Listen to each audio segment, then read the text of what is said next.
Hay una forma de cansancio que no viene del trabajo, sino de la espera. No es el agotamiento del cuerpo, sino el desgaste silencioso de la mente que imagina demasiado y ejecuta demasiado poco. Tal vez tú lo conoces bien. Es esa sensación incómoda de saber que podrías estar viviendo otra vida, tomando otras decisiones, ocupando otro lugar en el mundo. Y, aún así, sigues exactamente donde estás. No porque no sueñes, sino porque algo dentro de ti se congela cada vez que el sueño exige un paso real. No es pereza, no es falta de inteligencia. Es una contradicción interna más profunda, más difícil de admitir. Deseas el cambio, pero temes lo que ese cambio revelaría sobre ti. Muchísimas personas pasan la vida entera en ese estado intermedio, suspendidas entre lo que imaginan y lo que hacen. Y cuanto más tiempo permanecen ahí, más pesada se vuelve la mente. Porque soñar sin actuar no es neutro, tiene un costo psicológico. Cada idea no ejecutada se transforma lentamente en culpa. Cada meta aplazada se convierte en una prueba silenciosa que la mente usa en tu contra. Y llega un punto en el que ya no es el mundo el que te limita, sino tu propio diálogo interno, repitiendo una narrativa peligrosa.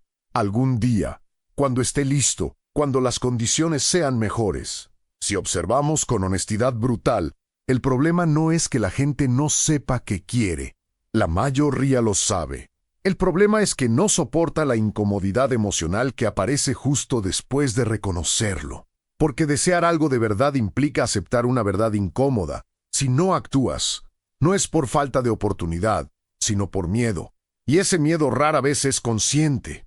Se disfraza de prudencia, de análisis excesivo, de espiritualidad mal entendida, de espera sabia. Pero en el fondo, es miedo a perder una identidad conocida, incluso si esa identidad es mediocre o dolorosa. Aquí es donde el pensamiento de Angel se vuelve perturbadoramente actual, no porque ofrezca frases bonitas, sino porque desnuda una dinámica mental que la mayoría prefiere no mirar. Para Hill, el deseo auténtico nunca fue una fantasía pasiva.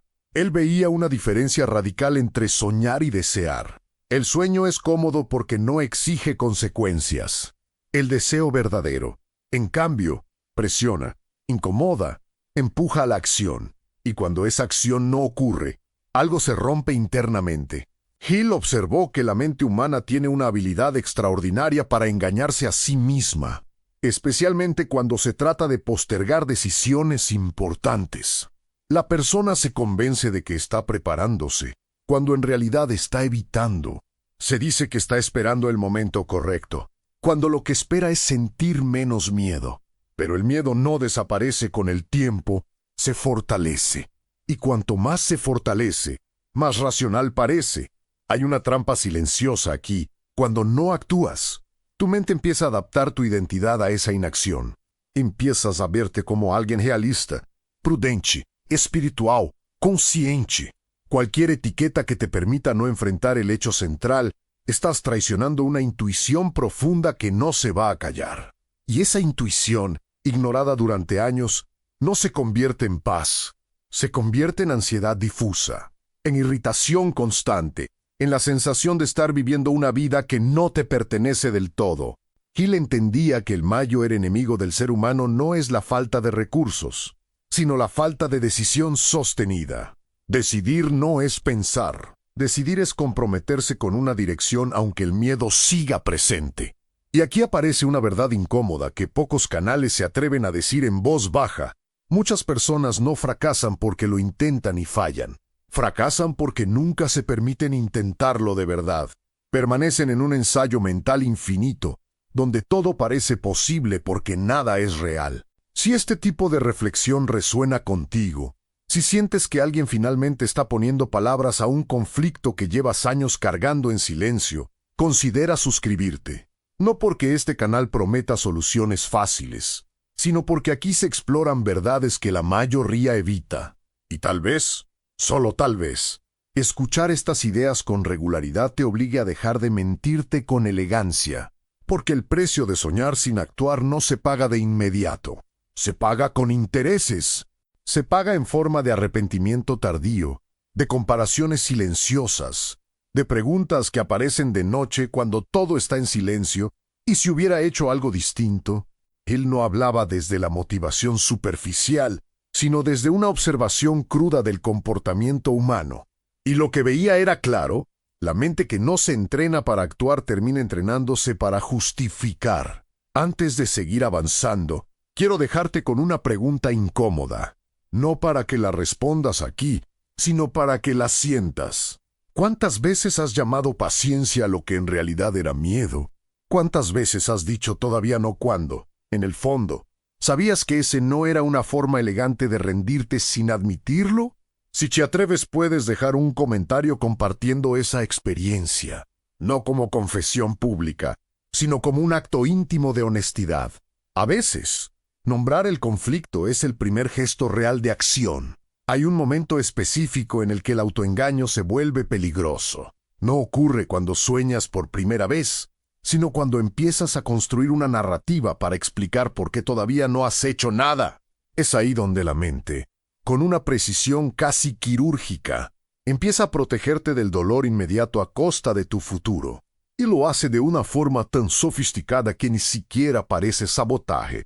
Parece sensatez, parece madurez, parece autocontrol, pero no lo es. En ese punto, la conciencia empieza a dividirse en dos voces. Una es silenciosa, persistente, incómoda. No grita, no exige, simplemente recuerda. Recuerda lo que querías ser, lo que intuías que era posible, lo que sentiste cuando esa idea apareció por primera vez. La otra voz es mucho más elaborada. Tiene argumentos, explicaciones, razones.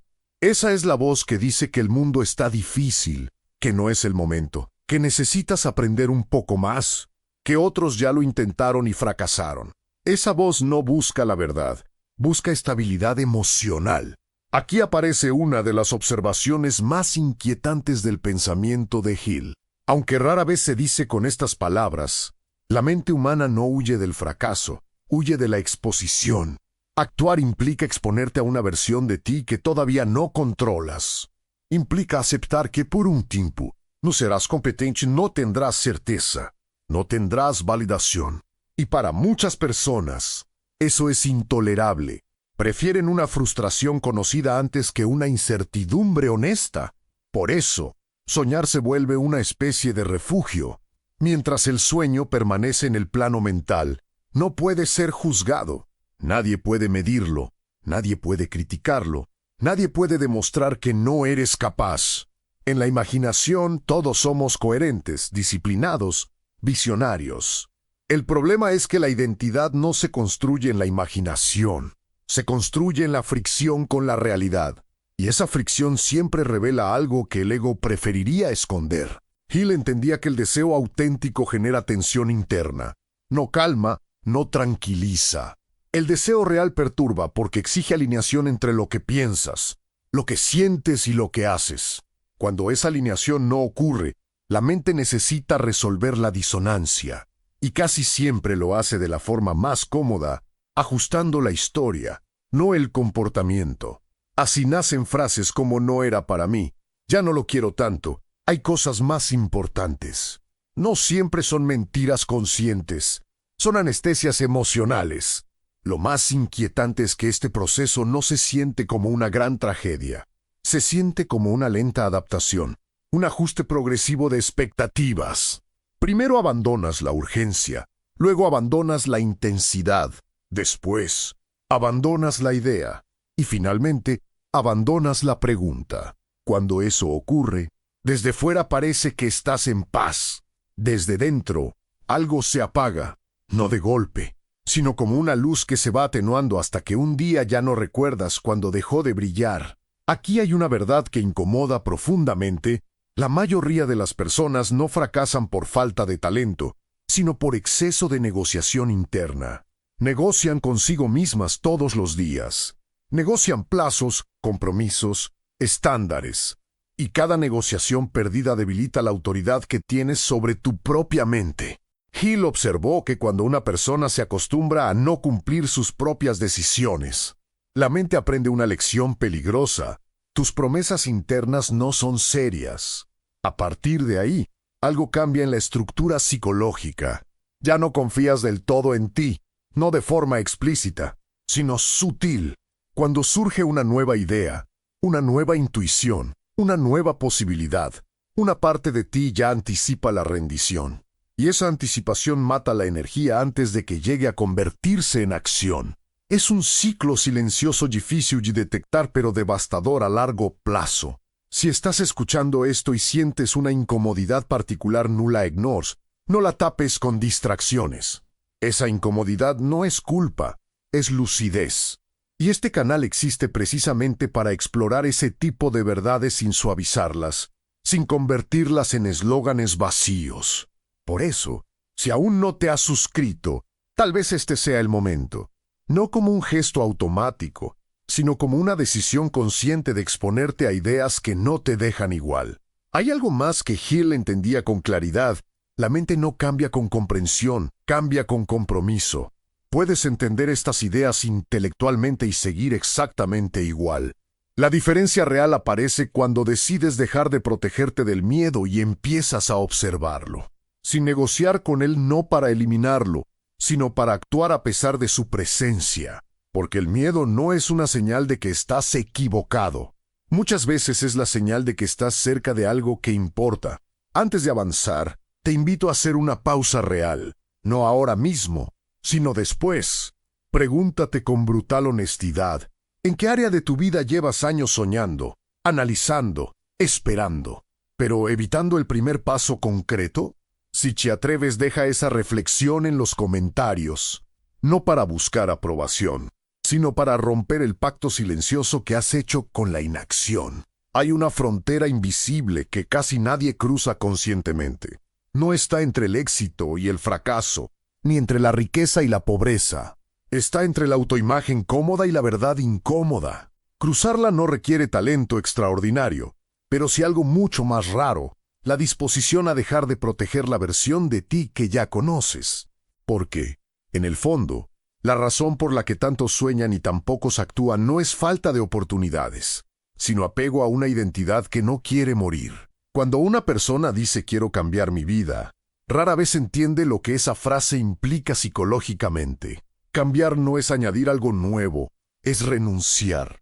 Renunciar a hábitos, a excusas, a roles, a la simpatía de ciertos entornos, a la comodidad de saber exactamente quién eres, incluso si no te gusta demasiado. Y aquí aparece una verdad que incomoda. Muchas personas no fracasan porque no saben qué hacer, sino porque saben exactamente qué tendrían que dejar atrás, y no están dispuestas a pagar ese precio. Hill observaba que el deseo auténtico siempre entra en conflicto con la estructura mental existente. Por eso, cuando alguien dice que ya no desea tanto, muchas veces lo que ocurre es que su deseo ha chocado con un miedo profundo, el miedo a no ser aceptado, el miedo a quedarse solo, el miedo a equivocarse públicamente, el miedo a descubrir que, aun esforzándose, no será suficiente. Ese miedo no se anuncia con dramatismo, se infiltra, se vuelve razonable, se convierte en una voz interna que dice, mejor así. Aquí es donde el autoengaño alcanza su forma más sofisticada. La persona empieza a reinterpretar su estancamiento como equilibrio, su renuncia como madurez, su pasividad como sabiduría. Y lo más peligroso, empieza a mirar con sospecha a quien actúa. No por lo que hace, sino por lo que despierta. Porque ver a alguien moverse confronta directamente tu propia inmovilidad. Y eso duele más que cualquier crítica externa. Este punto la mente hace algo brillante y cruel al mismo tiempo. Reduce el tamaño del deseo para que encaje en la zona de confort. Ya no se sueña en grande, se sueña realista. Ya no se aspira a transformar la vida. Se aspira a no estar tan mal. Y ese ajuste gradual es casi imperceptible. No hay un momento exacto en el que dices renuncio. Simplemente, un día te das cuenta de que has dejado de sentir urgencia. Y cuando la urgencia muere, la acción se vuelve opcional. Hill entendía que la acción no nace de la motivación, sino de la decisión sostenida. Y aquí hay otra verdad incómoda. Decidir una sola vez no sirve. La mente necesita decisiones repetidas, incluso cuando no hay resultados inmediatos. Sin eso, el inconsciente aprende que puede esperar, que puede posponer, que puede negociar. Y cuando el inconsciente aprende a negociar, el yo consciente pierde autoridad. Empiezas a decirte cosas que no cumples. Y cada promesa rota, aunque sea pequeña, debilita tu confianza interna. Con Upo aparece una sensación difícil de describir. No es tristeza abierta. Es una especie de vacío funcional. Sigues trabajando, sigues relacionándote, sigues existiendo, pero algo esencial está ausente. Es la sensación de no estar alineado con tu propia potencialidad. Y esa sensación no desaparece con entretenimiento, ni con consumo, ni con distracciones espirituales. Puede adormecerse, sí, pero siempre regresa, especialmente en silencio. Si estás escuchando esto y notas que algo dentro de ti se tensa, no es casualidad. No todos están preparados para este tipo de conversación. Por eso este canal no busca agradar a todos. Busca hablarle a quien sospecha que su mayor obstáculo no es el mundo, sino una negociación interna que lleva demasiado tiempo perdiendo. Si este enfoque te resulta incómodo pero verdadero, suscribirte es una forma silenciosa de decirte a ti mismo que ya no quieres contenido superficial, sino profundidad real. Hay una pregunta que atraviesa todo este análisis y que casi nadie se hace con honestidad. ¿Qué versión de ti estás protegiendo al no actuar? ¿El que se siente seguro? ¿El que evita el juicio? ¿El que nunca arriesga y, por lo tanto, nunca falla? Porque mientras protejas esa versión, cualquier sueño que tengas será solo una fantasía elegante. No porque sea imposible, sino porque exigiría que dejes de ser quien eres ahora. Si Chia Treves deja en los comentarios una sola frase, no una explicación larga, solo una verdad, algo que sabes que has estado evitando. A veces, nombrar el miedo sin adornos es el primer acto real de acción que una persona hace en años. Existe una fase del estancamiento que es especialmente peligrosa porque no se siente como fracaso, se siente como normalidad. La persona ya no está en crisis, ya no está desesperada, ya no está buscando respuestas con urgencia. Ha aprendido a funcionar dentro de una vida que no la representa del todo, pero que tampoco la confronta. Y desde fuera, todo parece estable. Desde dentro, algo esencial se ha vuelto silencioso, no muerto, silencioso, y esa diferencia es crucial. En esta fase, la mente ya no lucha contra el deseo, lo administra. Lo mantiene en un nivel bajo, manejable, que no interfiera con las rutinas, con las relaciones, con la imagen que proyectas. El deseo deja de ser una fuerza que empuja y se convierte en un recuerdo ocasional. Aparece en momentos específicos, cuando ves a alguien que se atrevió, cuando escuchas una historia que te refleja, cuando el cansancio te baja las defensas. Pero enseguida es contenido, archivado, racionalizado. No es mi momento. No tengo ese perfil. Yo soy así. Y esa última frase es la más peligrosa de todas. Porque cuando una persona convierte su miedo en identidad, ya no siente que está eligiendo no actuar. Siente que simplemente está siendo fiel a sí misma. Y ahí el estancamiento se vuelve crónico. No hay lucha interna visible, no hay drama, no hay conflicto abierto. Solo una vida que transcurre con una pregunta sin responder enterrada en el fondo.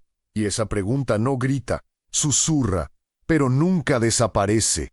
El pensamiento que estamos explorando aquí señala algo incómodo. La mente no teme tanto al error como al cambio de autopercepción. Actuar implica verte fallar, verte dudar, verte empezar desde abajo. Implica romper la narrativa de competencia que te has construido para sobrevivir emocionalmente. Por eso, muchas personas prefieren una insatisfacción estable a una transformación incierta. No porque sea mejor, sino porque es conocida. Hay un punto en el que el no actuar deja de ser una omisión y se convierte en una elección activa, aunque no consciente. Cada vez que pospones una decisión importante, estás entrenando a tu mente para priorizar el alivio inmediato sobre la coherencia interna.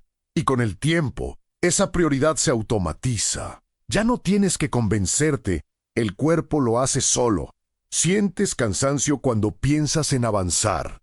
Sientes pesadez cuando imaginas exponerte. No es falta de energía, es resistencia aprendida. Y aquí aparece una verdad que incomoda profundamente. Nadie llega al final de su vida lamentando no haber sido más prudente. Lo que duele no es haber fallado, sino haber sido testigo pasivo de la propia renuncia, porque la mente recuerda. Aunque intentes distraerte, aunque llenes tus días, aunque te convenzas de que no era para ti, la mente recuerda cada momento en el que supiste que debías moverte y no lo hiciste. Este no es un llamado a la acción impulsiva. No es una invitación a saltar sin pensar. Es algo más sobrio y más exigente. Es una invitación a dejar de mentirte con elegancia, a reconocer que muchas de las razones que te das no son obstáculos reales, sino protecciones emocionales. Y que mientras sigas protegiéndote de la incomodidad, también te estarás protegiendo de la posibilidad de sentirte verdaderamente vivo. Si has llegado hasta aquí, es probable que este contenido no te resulte cómodo. Y eso es intencional.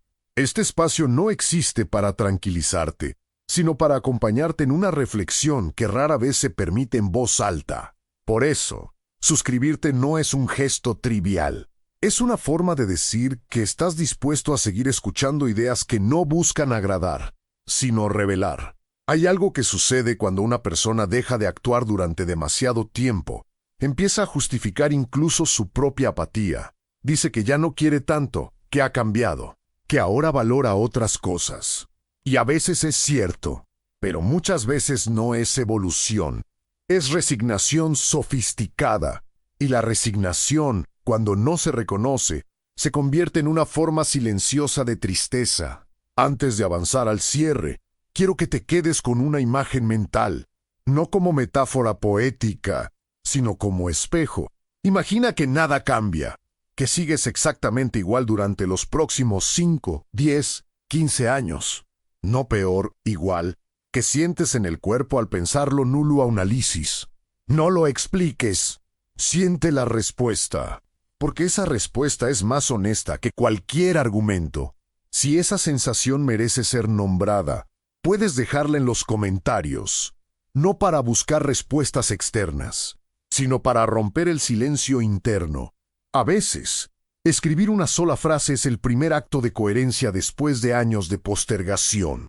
Hay un silencio particular que aparece cuando una persona deja de huir de sus propias contradicciones.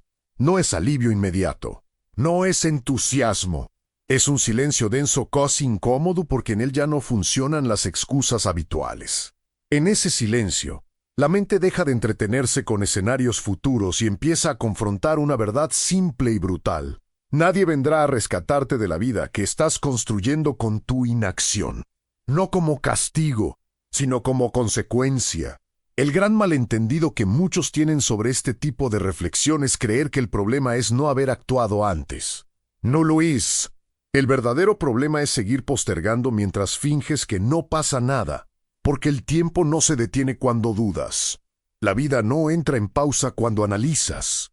Todo sigue avanzando, y tú avanzas con ella, quieras o no, hacia una versión futura que se está formando ahora mismo, con cada decisión que evitas tomar. Lo más inquietante es que la mente se adapta a casi todo, incluso a la renuncia, incluso a la frustración crónica, incluso a una vida que no se siente propia.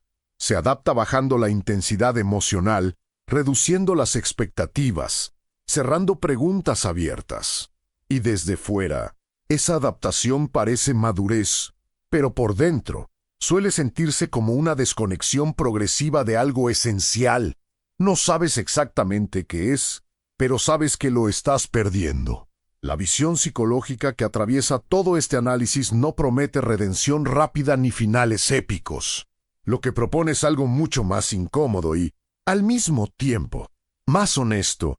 Asumir responsabilidad por la relación que tienes con tus propios deseos, no para cumplirlos todos, no para convertirlos en obsesión, sino para dejar de traicionarlos en silencio, porque hay una diferencia profunda entre aceptar límites reales y rendirse por miedo a descubrir hasta dónde podrías llegar. Soñar no es el problema. El problema es usar el sueño como anestesia, como sustituto de la acción, como una forma elegante de no arriesgarte nunca.